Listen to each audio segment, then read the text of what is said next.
It's 6:30. Good evening. Tonight, I know that Scott Erb can't be with us. He had another engagement that he had to do. Libby is not going to be with us, and Janice doesn't start until September, so everyone else is here that we expect to be here. So I guess we can begin. If there's anyone who intends to speak tonight during public comment, it would be really good if you would go to the sign-in sheet and sign up for that, and to look at the brochure that governs our rules and regulations around that and our guidelines. So I don't know if anyone needs to do that. You're welcome to. Hello, all you people that work here at the school. Hi, Monique. Hi, Tracy. Hi, Lisa. Hi. Hi, Chef Andy. Hi, James. Thank you for coming. And I guess we rise, but you don't have to rise if you don't want to, for the Pledge of Allegiance. We'll excuse you. You're silly, don't do it. You're nuts. I pledge allegiance to the flag of the United States of America and to the republic for which it stands, one nation, under God, indivisible, with liberty and justice for all.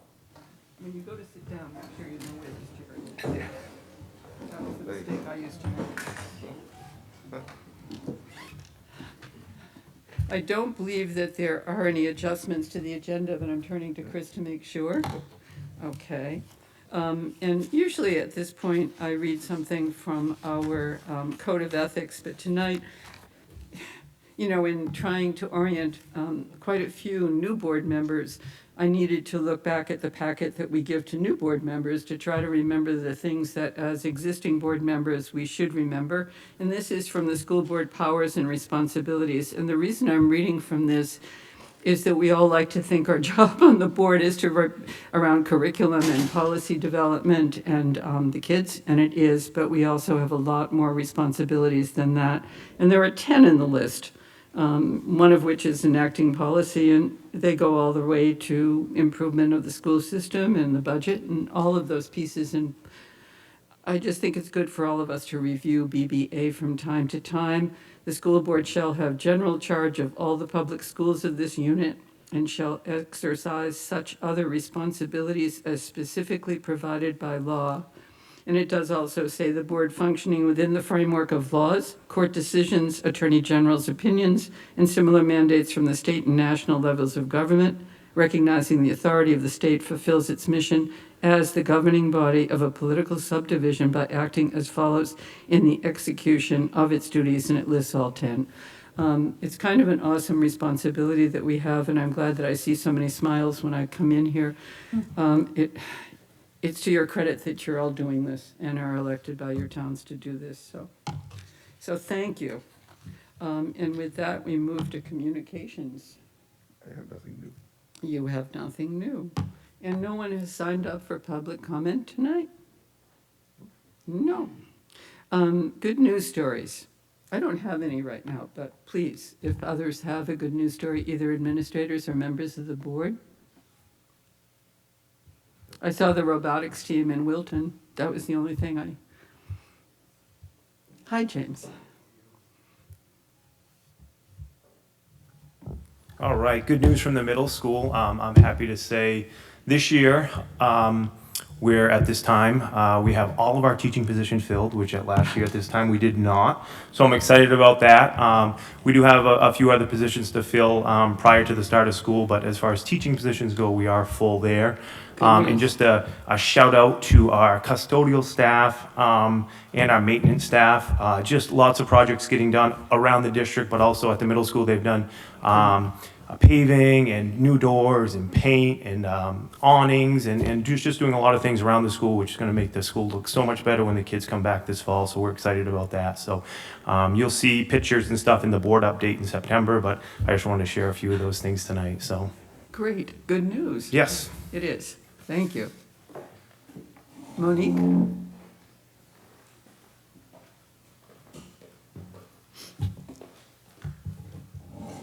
Hi, Monique. Hello, good evening, everyone, and happy to hear that James is fully staffed in the teaching department. We're still working on that, but making good progress.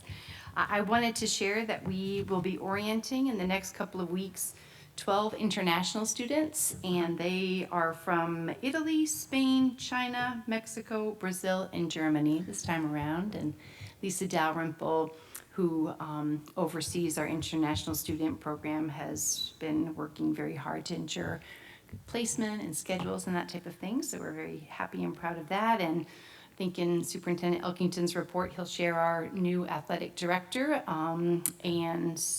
So Mr. Brackett has been working hard to help transition that person, and we will be up and running and ready for Sunday night. Even though the person I think just started today, she'll be ready for Sunday night to do our fall sports meeting, and we start preseason next week. So we are busy and will continue to be busy, and looking forward to having students on campus. Wonderful, thank you. I'm going to miss Chad, but I'm happy that there is an AD in place. Thank you. Gloria. I just want to say on behalf of all of us, did he call me Carol again? Oh, my word. I think Anyway. I think you and I should just swap names and I just be know. done. And I was going to say something nice. I was going to say, we're so glad you're back with us, and try to stay on both feet from now on, please. But if you keep calling me Carol, I'll take back all those good things.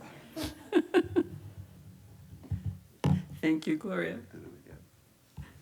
Yes, my apologies, Gloria. What's your name again? I'm Laura Columbia, Hi, Laura. although I have a badge that says Monique Poulin on it, so I'm in the middle of a mix. A few things. Principal Poulin mentioned that, and you got the information, that we're very happy that our new Director of Student Activities, Cindy Pratt, which we who came over from UMF. She's got tremendous experience, another Cougar who wants to return. Her children went through our district. And so I know the committee, I was told, had a lot of excellent applicants. And Cindy, just, with her vast experience as an assistant AD and field hockey coach at UMF, it just, her organizational strengths, it was just a slam dunk. And I, very fortunate to have a nice conversation with her. So we are really excited about her joining us. And again, like you said, we wish Chad and his family well. And, probably they will return sometime back to this community.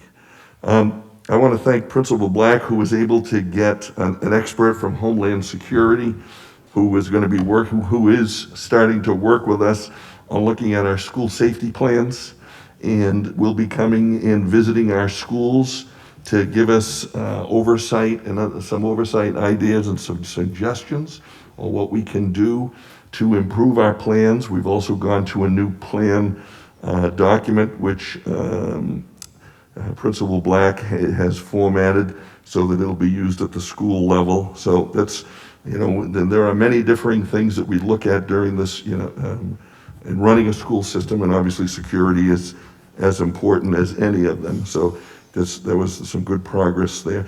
I like Principal Black wanted to say, I know how hot it's been the last 2 weeks, just laying in a chair and not being able to reach the air conditioner if it wasn't on or if the power went out, which it did a few times. But I want to thank our custodians and maintenance staff for continuing.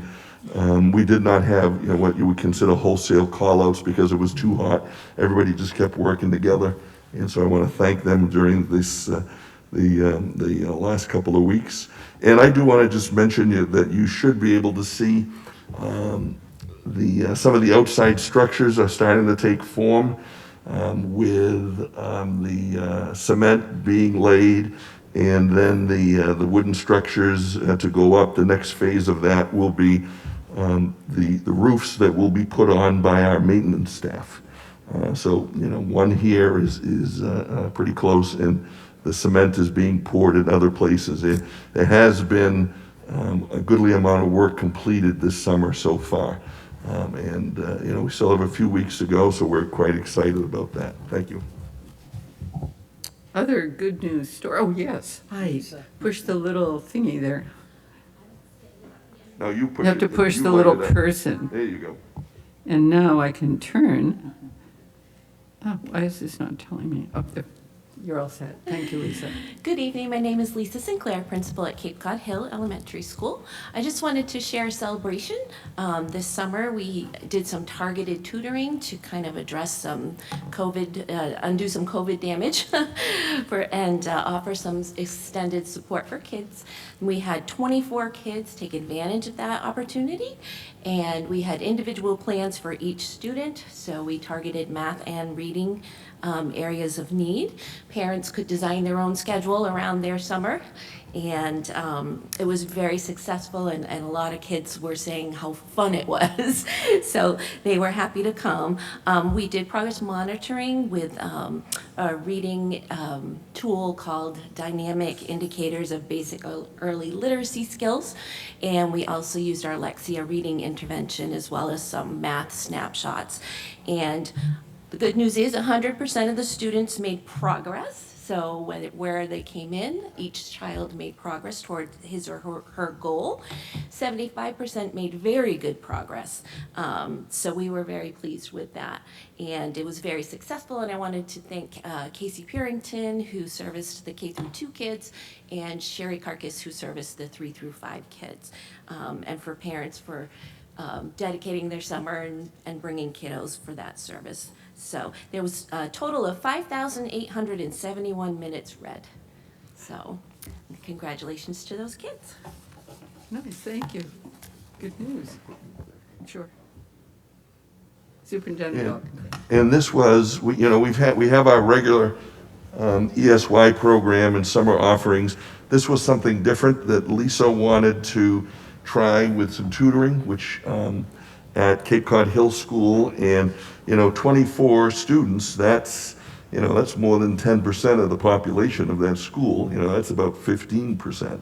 So we had a goodly amount of students who were willing to come and partake. So this was a good start at that, and will be something we might look at and see if we can also do that next year for other kids. So it was another option to offer kids in a specific area. Tracy. Good evening, everyone, and welcome to new people I haven't met yet. I'm Tracy Williams of Mallet School, and just a quick update is we have had 2 exterior cameras installed that were part of ESSER funding, so those are up and running and seem to work well. And just kind of an FYI, when a staff member retires at Mallet, we have been planting a tree for people for the past 11 years since we've been in the building. So we have 17 trees on site that all look pretty healthy, and 14 of those are apples and peaches. So they are very productive this summer. If you come to Mallet, you might be able to pick one. Very nice. What a nice thing to do. I did not know that. Thank you. Anyone else?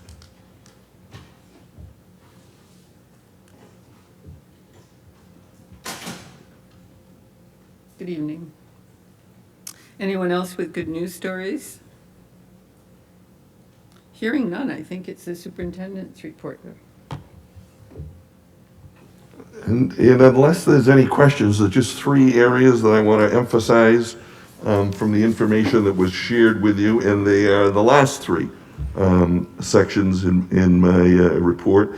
I shared with you the ESEA, and I know, Gloria, I can't think of what the letters stand for. I always forget ESEA. What are they? Anyone who remembers? Essential? No. Right, Elementary Secondary Education Act. Thank you. Thanks, Very good. Monique. Excellent job, Monique. You get 100. All right? And an extra half a vacation day. All right, but I shared the ESEA with you, that information, just again is a point of that, as the state continues to look and adjust oversight over programs, they are continuing to look at what they do, how they do it, and to increase the data collection that they want. So this is another area where they're going to be asking us to give more information, show more progress, and I think it's always good to be held accountable for information and progress. But this is just another form of some of the extra areas that we have to put time and energy in to make sure that there's a good accounting of not just the money, but how the money is used in other programs that you're spending funds on effective. So I just share that, and they're looking at making more adjustments, and they haven't finalized those. And one of the tough things about making adjustments at the Maine Department of Ed at this time of the year, or where we are, is that, we have an election coming up. And so if they put these changes in the fall, then and if there's a change in governors, then the next governor can just say, no, I don't want to look at that, I want to change it again. So it'll be interesting to see if these follow through, and then if there is a change in the governorship, if they will stay. We have had that go back and forth from time to time. Student teachers, as you saw, we every fall we have a number of, somewhere around 6 to 8 to 10 student teachers who come to us as, in theory, in their 5th year. They may be just finishing up, or they may finish early in their 4th year and finish this fall semester and then be done by January. That's always great when a student finishes by December, because then we can grab them up if we have openings for the 2nd semester. But we are happy to have another 6, and we expect to, again in the spring, have the numbers which we saw last year, which was in the 20s. And then the last thing, I want to thank Nancy Allen for the work that she is doing with Franklin County Adult Ed and some of our other community groups, as you saw in my report, that the Franklin County Commissioners are also supporting these efforts. And so anytime that we can get the county commissioners to be with us is always a real strong, positive support. And, in this partnership, we'll be looking at older residents. And so this was, it's good that the county has agreed to join us in this effort. So thank you. Thanks, Nancy, too. Yes, and thanks to Nancy. I was distracted. Libby had just emailed me. She is home trying to live stream, and it was buffering, and that's why I was jumping up and running around. So I apologize for being disruptive. People are working on trying to see if they can make it work. Watch it. Hi, Chef Andy. The floor is yours if you want to sit down, because people may have questions. You don't have to if you don't want to. I enjoyed your report, but I didn't know if other members of the board had questions about it. And or if there's anything you'd like to emphasize, and add a little more to it. Sure. So one thing that didn't make it into my report that I just did want to mention was we're about to finish up our summer meals program, and this Thursday will be the last day for that. And at the height of the summer program during summer school, we were feeding just under 600 meals a day. Wow. So that's pretty good. It is. Any other year I'd have said, wow, that's a great number, but the last 2 years in the COVID era times, we've fed a lot more than that in the summertime. But given that we had to scale our programs back this year, that I was still pretty pleased with those numbers, and that has petered out towards the end of summer school as the high school and middle school students finished up what they needed to do. But yeah, we'll be finishing up this week, and that gives us a couple of weeks to regroup and prepare for opening. So overall, a good summer. I'm happy to take any questions that anybody might have from my report. Did you have any? Libby had asked you some questions. Did you want to share the answers? If I could remember. Oh, the question was in reference, and I think I shared the answers with the board, that it was in reference, when we're talking about the school lunch program and breakfasts and lunches and so forth, one of the questions was in reference, are there still opportunities for students to purchase items? And that still continues, even though they can get a free meal, a free breakfast or a free lunch, they can still purchase materials. Yes. Yes. Yep. Yeah. And that's more common in the middle and high school level. Some students will come in and buy a second lunch or a second breakfast or some, additional items to go along with their meal or snack for later. So that is still an option. So meal accounts for students won't change. Families can still put money on their students' account, so they've got some cash to work with. The only, well, it's not really a change because we've been doing it for a couple of years now, but all meals will continue to be free, so. And the other thing, the other question, well, and one of the question, can kids get in debt? And we don't allow charging, so we've stopped that. So Right. every kid does receive a meal if they so choose to take one. And then the other piece was just what does the meal look like? I mean, can kids go up for second and thirds? What are the things that in a meal that's under this program? Is there any difference in a meal that a student would have received previously or in this program? No real difference there. All the components that we have always been required to offer the students are still there. We're hoping on some of the schools that we had to pull the salad bar back due to COVID regulations. We're hoping to have those all up and running this year, kind of back to normal, if you will. So there should be more choices in most cases, and certainly not fewer. In terms of seconds, students are welcome to take as much as they want to eat from the salad bars, the fruit and veggie bars, to add to their main dish. And we discourage the returning back after they've come through the line because it's very difficult to track, who's been through and who hasn't. I did notice that they particularly watch the superintendent as he tries to fill up on salad. Your staff, I did not realize that kids can take everything, but the superintendent can't. Well, I've trained them to keep a close eye on you. Yeah, okay, thank you. We need that. Thank you for that. No, we hear from other school districts and other people, you run an amazing program.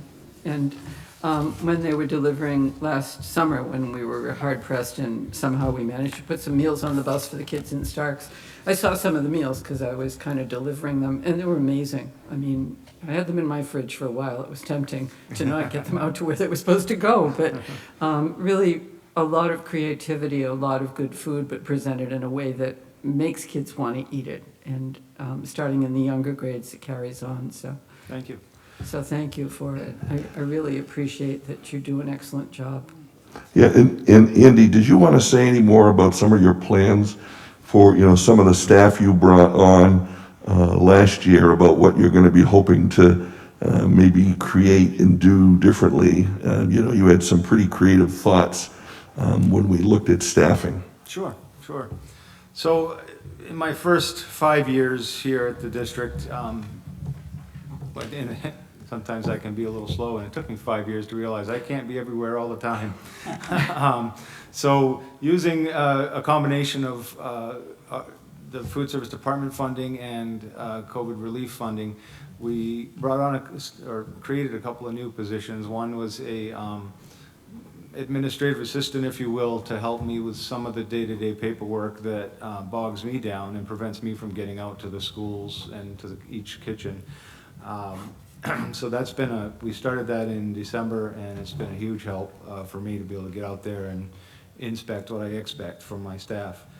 The other position we added was a culinary specialist. So I have all these great ideas, and I try to explain them to my team, and they do a great job at kind of picking up the ball and running with them. But somebody who can help me to drive these initiatives. So when we look at okay, what are we buying now that we can make from scratch? And how do we keep it consistent amongst 7 kitchens? It can get a little tricky. So just another person on board who can help me drive those initiatives has been a huge help. So we hired on a gentleman named Dave Cardinelli last spring, and he's been a great asset to the team, and he's been in all the kitchens and helps with some special events and things like that. So when we want to do a spur of the moment barbecue, or we want to do some kind of special event, like you see the chowder event that we did at Cape Cod Cascade Brook last spring, things like that, having people on board that can help do that is crucial. So that's been a big help. Some of the things we're working on for this year is at the high school, we have reconfigured the serving area so that it allows us a lot more flexibility. So as the menu changes day to day, we can change up the way in which we serve things, but it also will help with speed of service and get the kids through in a more efficient manner. At Academy Hill School, we've done a big kitchen renovation. I will have some pictures for you next time around.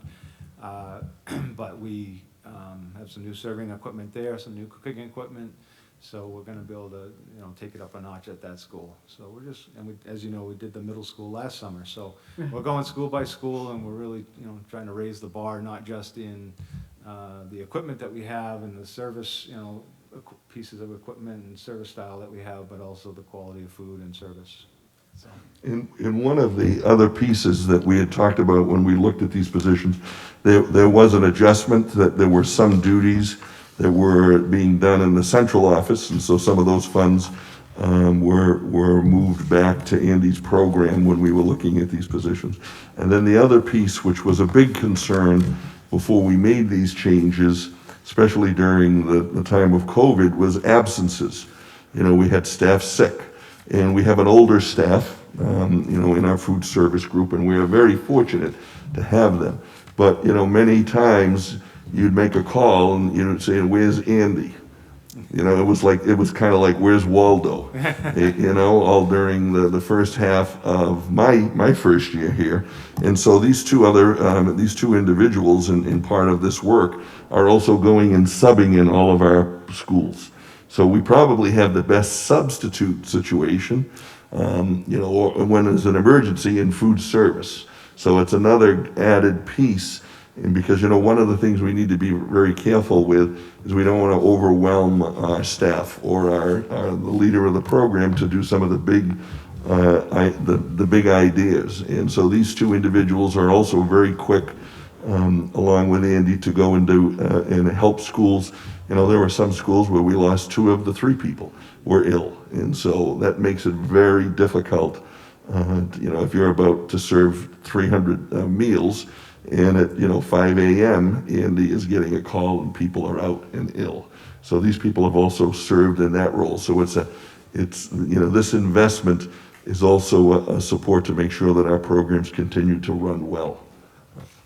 And I just want to add to that, the goal being that when the ESSER funds are expired, that we've created enough revenue within the program because of the initiatives that we're working on, that they'll pay for themselves. So again, it won't be a loss to the program. We'll just keep increasing our participation. I should have also praised your efficiency and ability to use money effectively and well, and stuff from scratch that had been being purchased. It's just amazing, actually. And we've had your homemade pizza, and it was really good. Other questions for Andy? Chef Andy? Thank you so much. Thanks for all you do. And I screwed up during good news because it's not good news. Today, this is Betsy Hyde's last board meeting. She's been doing this for 13 years. 13 years. And so, I'm sorry I didn't mention it earlier. I apologize, Betsy. I was too busy chairing and I forgot to cheer, so. It's not. I think it's bad news. I hope you come and sit in the audience and keep us company. Okay. We are going to miss you. And we're going to welcome your new person, Greg Kilmer, very soon. But you're going to be missed for the way in which you have approached this and how hard you've worked for our kids. And how well you've worked with, people are nodding up there. Monique's nodding. Everyone's nodding. So you can't see them, but they're nodding. So thank you so much for literally your service.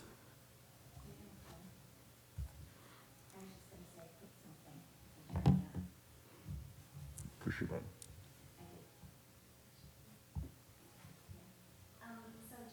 No. Is the button not lighting up?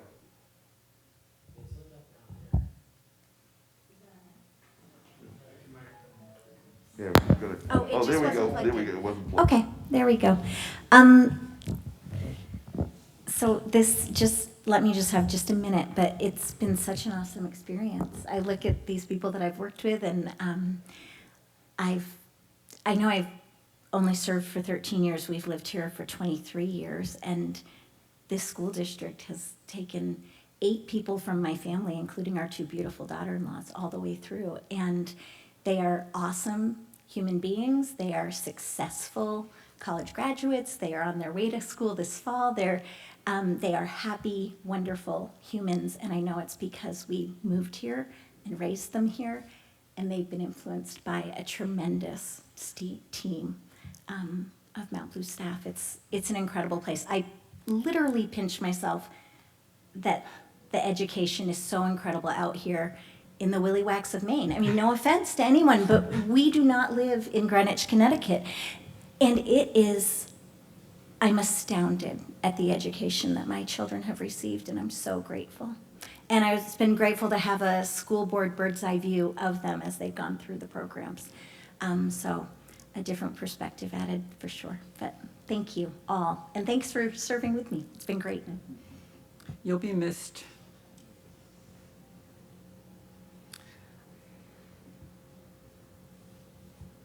Yeah. Moving on, I think you're going to be Laura Columbia tonight, right? Yes. Laura's not here, and the superintendent is going to do this piece of the presentation. Yeah. So Laura, yeah, well, thank you, Madam Chair. Ms. Columbia was not able to be with us tonight. She's ill, and so we wish her well. I know she's watching. Hi, Laura. You know, well, I actually hope she's resting and not watching, but she probably is watching. We put this on the agenda as a quick review, and then our plan would be for the board to vote at the next meeting if you would approve the changes. And when we were very involved in this process, we put these goals together, put the timeline together, the board voted on them. And then this summer, we have been looking at each of the goals and the strategic objectives. And, you know, it's an excellent plan, but our big concern was that it could be a little too overwhelming to people. And I would give you the following 5 reasons that we've added these adjustments and moved some things around and so forth that we don't really want to overwhelm people. That's number one. You know, we are concerned of throwing a lot of things at staff at one time and not have them start to become committed to the plan. We have multiple first year steps and multiple goals that are similar in doing a review of different programs and plans. And we think that should be really a focal point this first year. So we made some adjustments in reference to that. 3, that we really need to empower a large number of staff, admin, community but especially staff and community to be involved in this process. I've been involved in a lot of strategic plans, as many people have, and if you don't have enough disciples, then in the plan, when you have change, then the plan goes by the wayside. So we thought very diligently in looking at how do we build more momentum? Well, we take our time and we have greater explanation and greater involvement for a greater number of people. Last I would just say is that, this plan can't be driven by admin, the superintendent, and the board.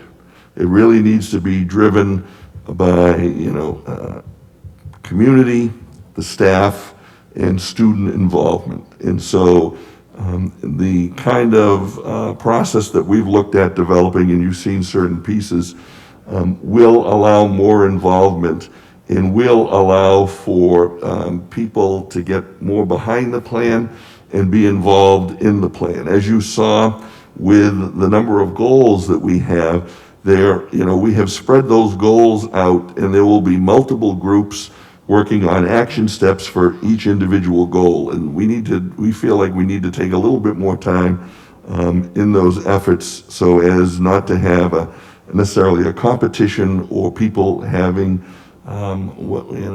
being confused by who's going to do what.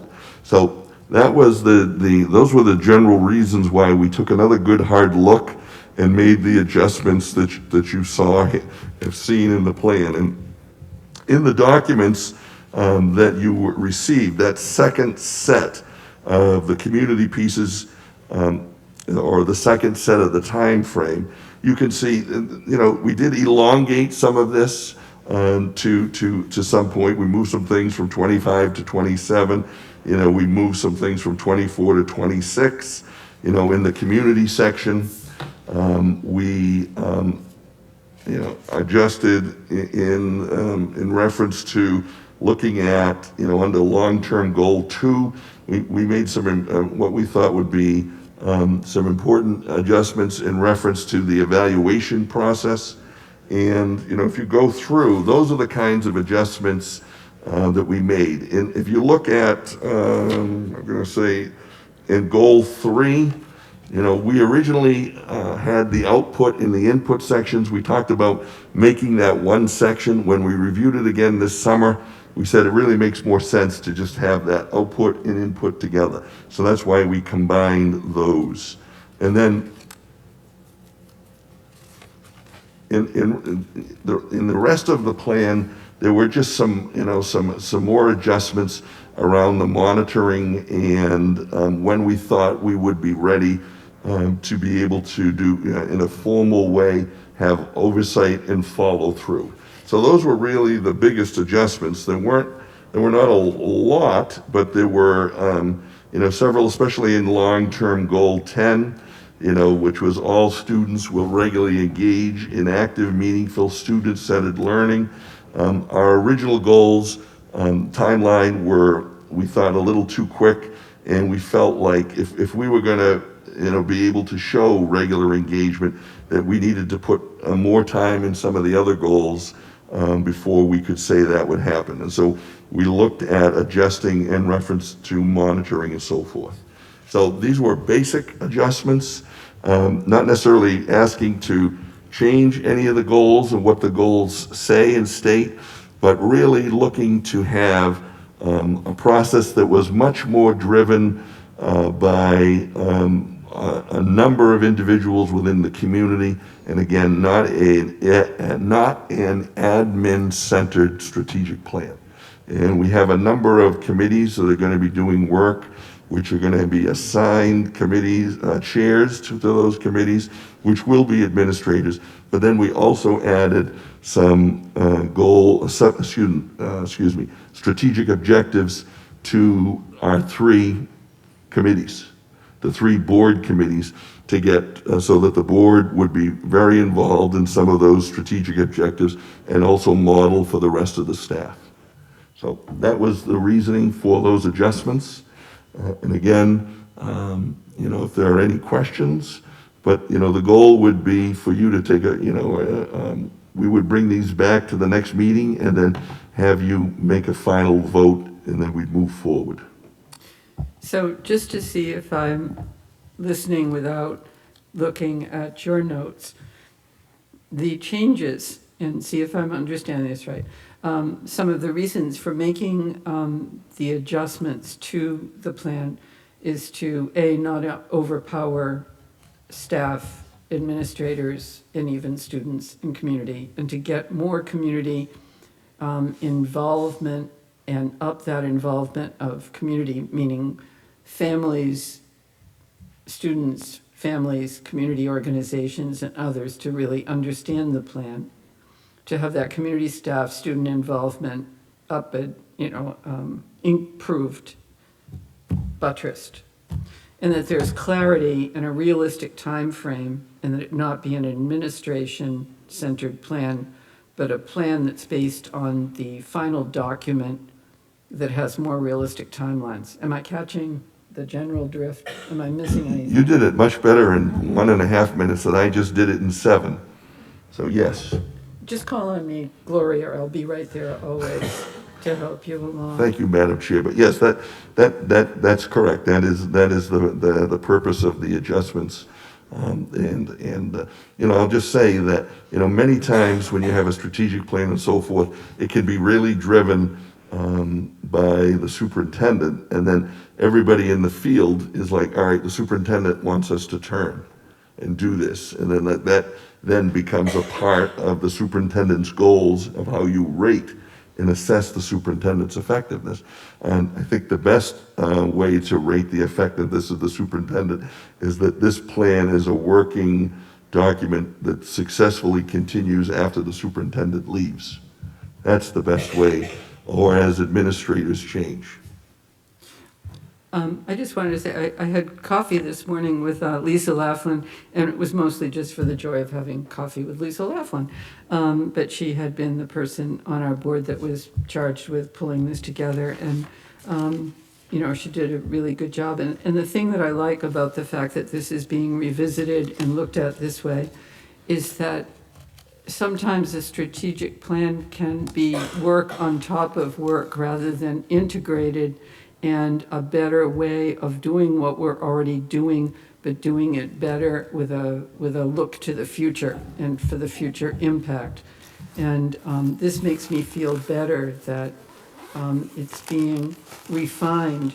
And when you say we, who's we? When these changes were happening, I'd ask Laura, were she to be here, but. Yeah, the central office, we took a look at this and made these suggestions, adjustments, and there was a little bit of feedback also from the admin team. And of course, the admin team, when they saw 12 goals, 23 pages, 32 strategic objectives, they were like, when is this superintendent going to leave? Maybe, well, I don't think so. But my point is, it was kind of overwhelming. And so you want us to run a school and then, make this huge adjustment. So I think that, we took feedback from a lot of people, but it was the central office taking a look and trying to look at this document more from a 10,000-foot look instead of, let's just get this done. Because I think we were hampered in a strategic planning process by having COVID happen, and a lot of the normal community meetings that could have happened were smaller or less well attended than they would have been during different times when people felt free to socialize and get together to discuss things. So I think we're on a good timeline now. So thank you for doing that. Did you have anything else to add? Good. Okay. Okay. Consent agenda. I'm looking for a motion to approve the consent agenda. D? I'll make a motion to approve all the consent agendas. Looking for a second? Second. Irv, you have to put your mic on. If you're going to second it, you have to put your mic on. Can you push it again? Thank you. I second that motion. Thank you. Discussion. Ready for a vote? All those in favor of the motion to approve the consent agenda? Chip? Okay. Anyone voting no? Looking for hands. Okay. No, it's unanimous. Thank you. Pass that down.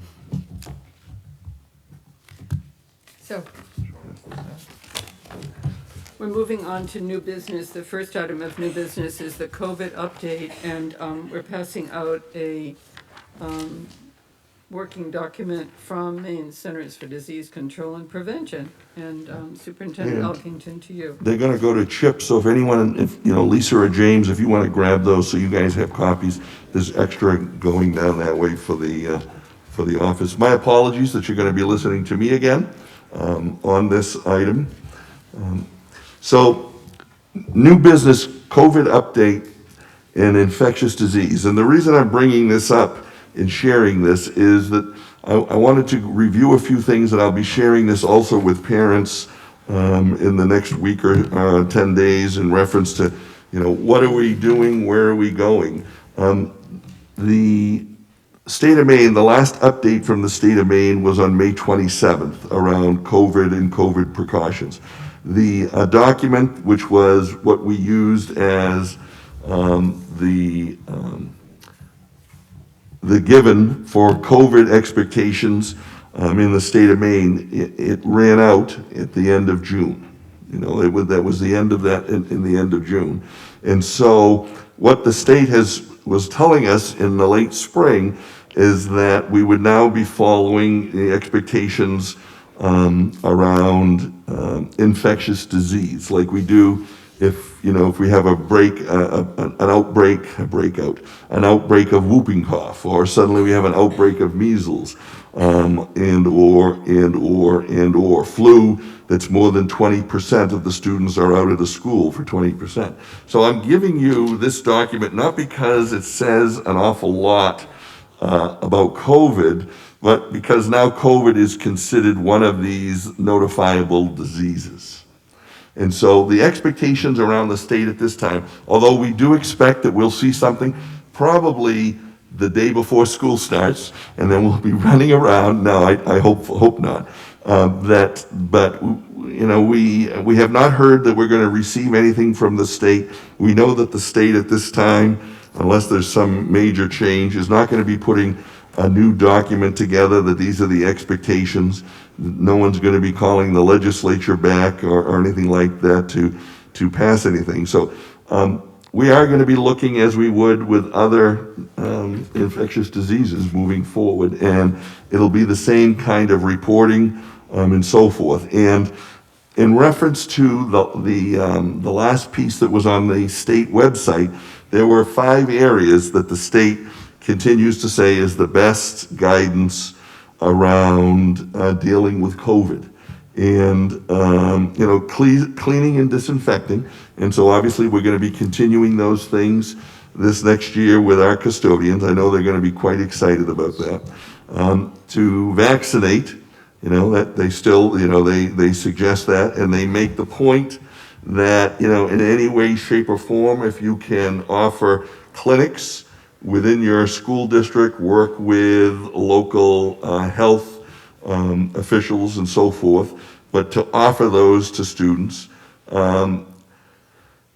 practicing, hygiene and respiratory practice, which our kids are really good at, into the elbow. Everybody practices into the elbow, and obviously, washing hands and so forth.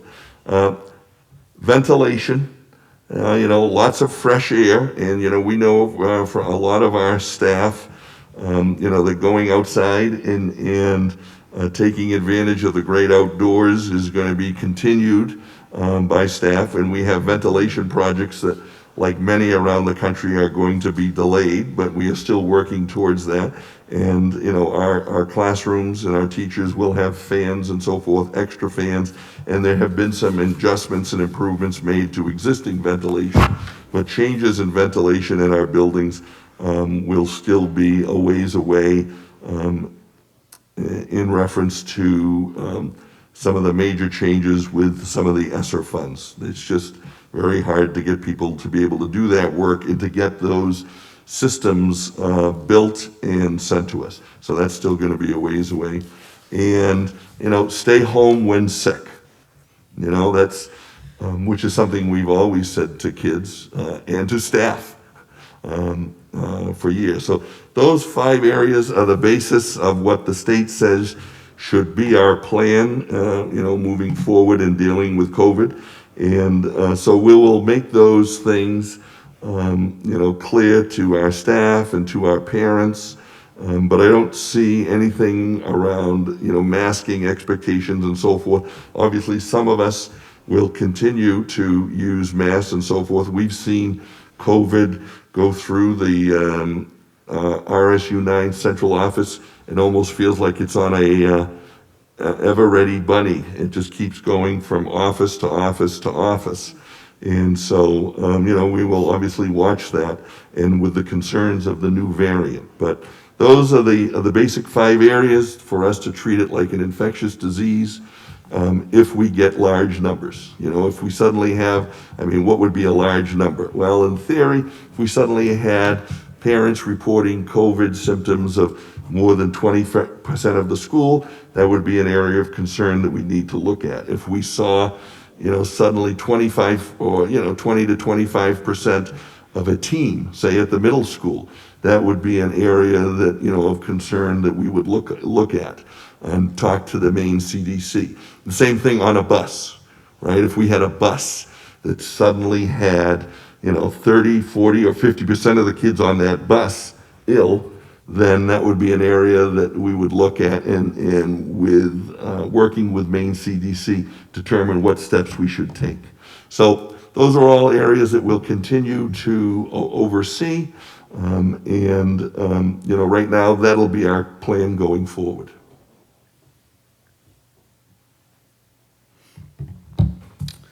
Thank you.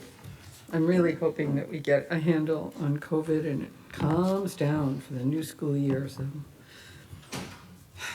this is kind of horrifying, this list of diseases, but thank you for passing it out. And it's helpful to know what has to be reported on immediately. And thanks very, very much. Yeah.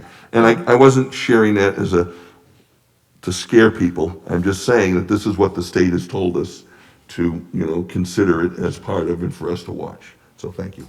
I don't think I've ever seen such an extensive list on one page. It's helpful and frightening. Community school grant, Lisa Sinclair and Superintendent Elkington updates on this. Are the questions, did people get a chance to look at this? This is really in the heading of good news, I think. So did you have it? Yes, thank you. Yeah, and I would just ask, Lisa, you have the report, the document that Lisa shared some things, and I know that there are probably 2 or 3 things maybe that Lisa would like to emphasize. So I would ask her to do that, and then we'll take any questions. Yeah, so something I'm very excited about is that with funds from this grant, Cape Cod Hill School will be able to offer parents and families before and after school care. So we're very excited about that, being able to support families in that way.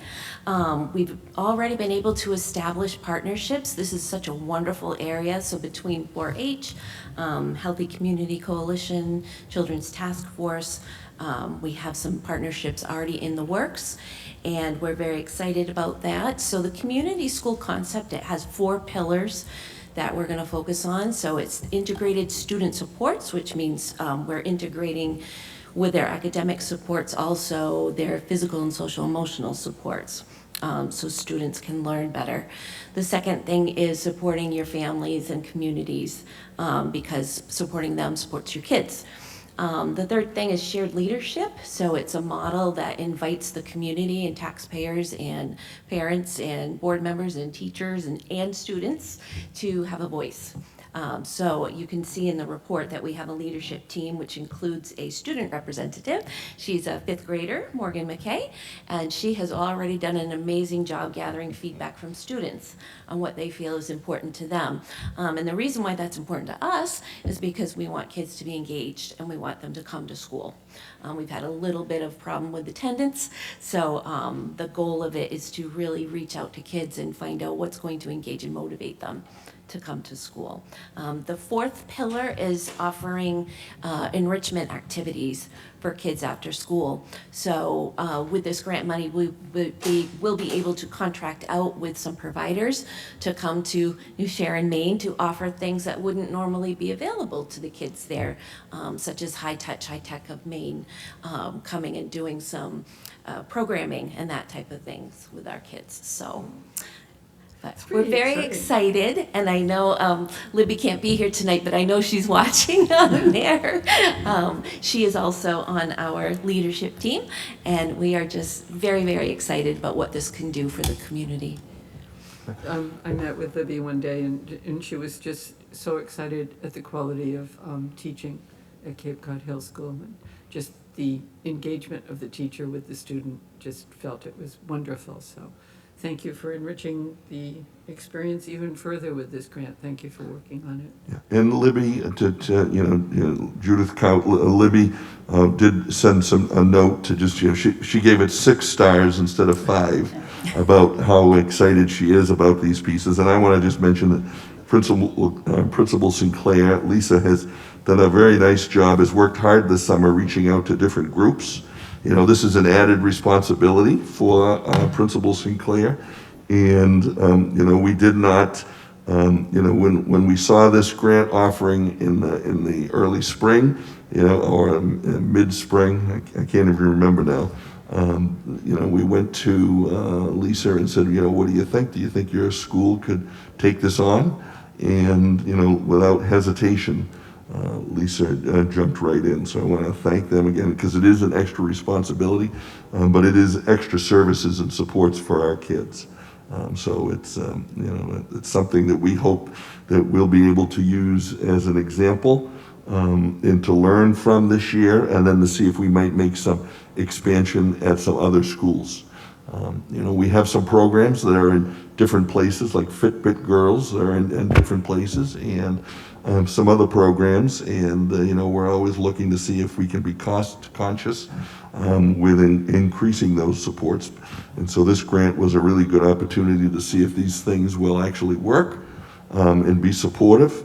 And then the only other thing I'd mention is that, in this, it does talk about social emotional learning, right? SEL. And I want to make it very clear that this is not some prescribed program to try and have students learn something, from some curriculum that hasn't been tested or so forth. That when we're looking at social emotional learning and supports, these are really trying to get supports into the school that families are not able to access.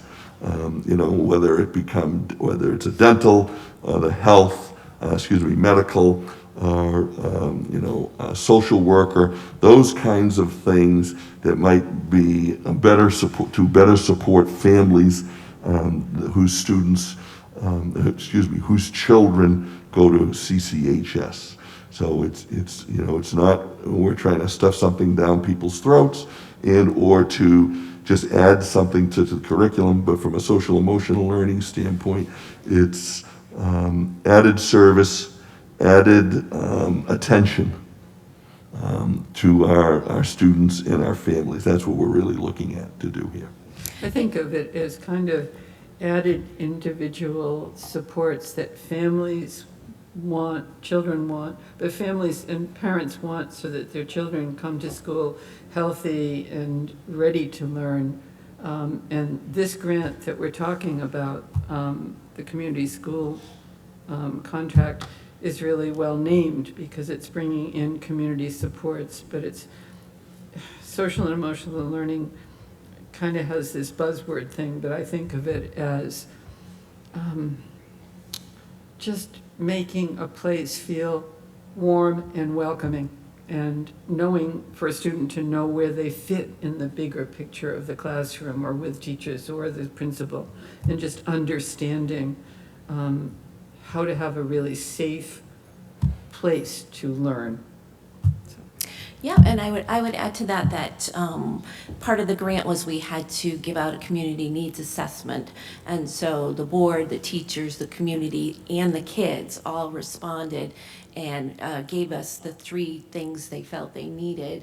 So it could have been physical supports, academic supports, social emotional / mental health. It really came out far and away the top need that everyone identified.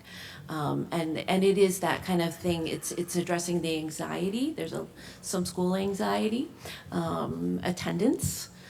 So providing supports for not just the students, but for families.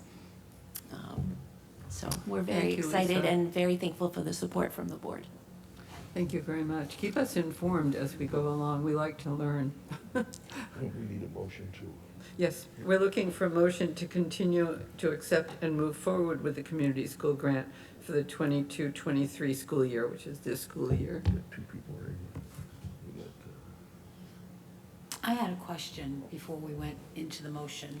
How long is this grant for, and can you reapply when this is done? push your button, please. No, push your button again. Nope. Why? Oh, here, there. There we go. There we go. That's a really good question. This grant is for 1 year. We can reapply. When I went to the informational meeting, that was a question I had. Is it kind of a one and done sort of thing? And the response from the Department of Education representative was that this is coming from federal funds that look to be ongoing, addressing the needs that they see in communities and families that due to COVID and various reasons are struggling. So we will be able to reapply again. Thank you. Other questions? Rich? Yes, I had a question prior to. First of all, excellent narrative in the service contract that was from the grant itself, and I loved the detail you had in it. Do you see any challenges to grant compliance or reporting back on the grant itself? I don't. There's a lot of nice support from the Department of Education.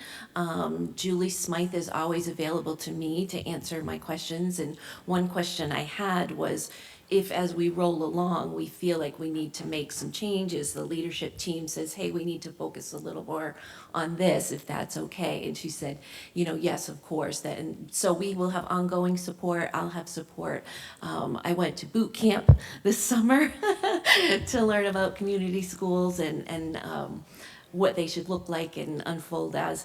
I feel that the staff is very excited about it. That was my number one priority, was getting staff on board. It's a little bit of a shift for them because the decision-making becomes more of a shared model in which parents and students and community members have more of a voice. So there'd be a little bit of shift there, but I think it'll be very wonderful when we all start working together and listening to all the stakeholder opinions. Great, thank you. I'd like to make a motion to continue to accept and move forward with the community school grant for the 22-23 school year. Second? Any further discussion?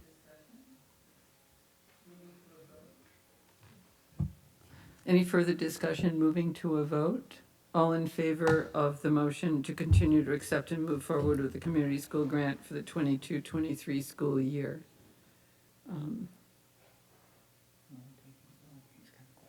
So there are, says that's the yeses. Noes, I'm sorry. I'll abstain. And those voting no? Oh. Alexander, you're on. No, also abstaining. Okay. So Alexander and Chip are abstaining from the vote. The rest voted in favor. Thank you very much. We will be going into thank you, Lisa, very much. We will be moving into an executive session at this point, and we'll need to clear the room. So I need a motion to enter into executive session pursuant to 1 MRSA ~4056A to discuss the employment of officials, appointees, employees, leave of absence request. All in favor? Motion so moved. Gwen, sorry. So moved. Josh. Wait a minute. Rich, say that again. Well, I can't. Rich, push your button there. Gwen has the motion. Second. Thank you. Discussion. All in favor of moving into executive session? All in favor? It's unanimous. Thank you.